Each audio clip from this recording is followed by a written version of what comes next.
咱说那些养猫让你焦虑睡不着觉的问题，听你家猫是怎么给你解释的。来，记忆对象脑门上，焦虑1。小猫，你怎么不长肉啊？我小时候就是不爱长肉，你慌什么？我那没成年之前正是长个的时候呢，我还想长个大高个大长腿呢。8月之前我都是长骨头，那长肉的事儿我都安排到成年以后了。我现在这体重1个月长1斤正好，你不用着急。焦虑2。小猫，你怎么躲沙发不出来呀？我往哪出？刚到你家挺害怕的我。那我之前都搁笼子里待着，哪见过你家这么大房子呀？你咔嚓就给我绑这儿来了，我知道你好人坏人呢。我寻思找个旮旯躲起来观察观察吧先。这家伙你趴沙发底下一直叫啊，你让我自己待会儿行不行？你把那吃的喝的给我备好放旁边，我慢慢数一数就出来了。焦虑3。小猫，你这屁股怎么这么臭啊？你冒不冒昧啊？那拉屎尿尿的地方能不臭吗？你那是香的呀。那有时候不小心尿毛上拉毛上了，你给我擦了就完了呗。你有啥可焦虑的？再说你老闻我屁股干什么？别打！焦虑4。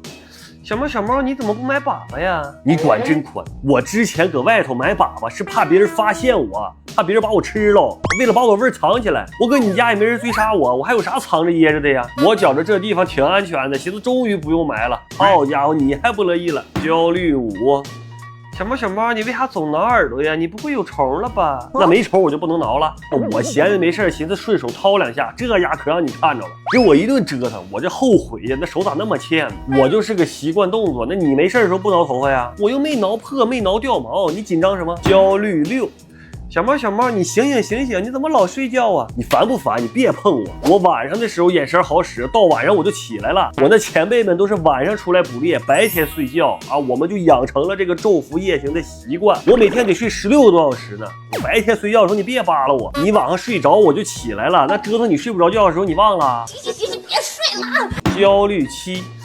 小猫，你怎么发情不吃饭呢？你瞅你跟没搞过对象咋的？那玩意儿想找对象哪有心情吃啊？我这会儿不光不想吃饭，我心情还不好呢。你别戳过我，过几天我自己就好了。焦虑8。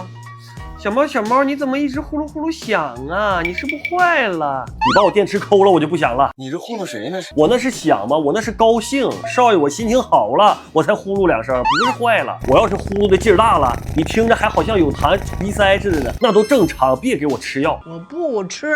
焦虑9。小猫，你这两边怎么没头发呀？不是你没科了，你说谁没头发呢？我这两边有气味线，天生毛都不多。你瞅谁家猫这毛也少啊？我们整个猫界都这样，这不是病啊，不是猫癣。我到处蹭脑袋也不是刺挠，我是想留点我的味儿，做点记号。这个地盘都归我管。焦虑10。小猫，你睡觉怎么老蹬腿啊？怎么你睡觉蹬被你忘了？你睡觉不打把式啊？我那是做梦呢呗，跑酷呢，抓兔呢。睡觉时候腿抖2下没事儿啊，你别扒拉我。焦虑11。小猫，你怎么老是抓沙发呀？你凶谁呢？你凶我磨爪子犯毛病吗？我搁野外那会儿都有树皮抓，你这屋里也不给我整点能抓的东西，我不刷沙发不抓窗帘，我抓啥呀？你贷款去买点这种能粘墙上的垂直抓垫，我有这些东西抓，我就不抓你那破沙发了。焦虑12。小猫，我该不该给你打狂犬疫苗啊？你知道狂犬疫苗干啥的不？那是给我打上，防止我以后感染上狂犬病毒的。我要想感染，得让野外那些疯猫疯狗都咬了才行。你说我一天搁你家，大门不出二门不迈的，除了你想啃我2口，谁能咬着我呀？我打那玩意儿干啥呀？那打完了又发烧又难受，那烧的我都见我太老了，难受。刺激挺大的，对我。他们别人家那些不老实的，天天总出门瞎逛荡的，他们打咋行？我这家里蹲的不用打。还有啥焦虑的问题？问我委托他了，让他告诉你。记脑门上。